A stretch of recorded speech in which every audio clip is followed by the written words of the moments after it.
So in this Keynote tutorial video, I am going to be showing you guys how to add a new slide to your presentation here on Keynote. So once Keynote's opened up on your device, what I want you to do is first off, there's two different ways to do this. The first way is quite straightforward. Just go to the top left hand of your screen to where it says add slide.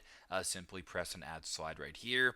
You have a bunch of different choices. You have title, you have bullets, you have, big fact, whatever the case may be. So if you wanted to use the big fact one right here, that's how you guys can add that. If you want to add another one, it's super simple.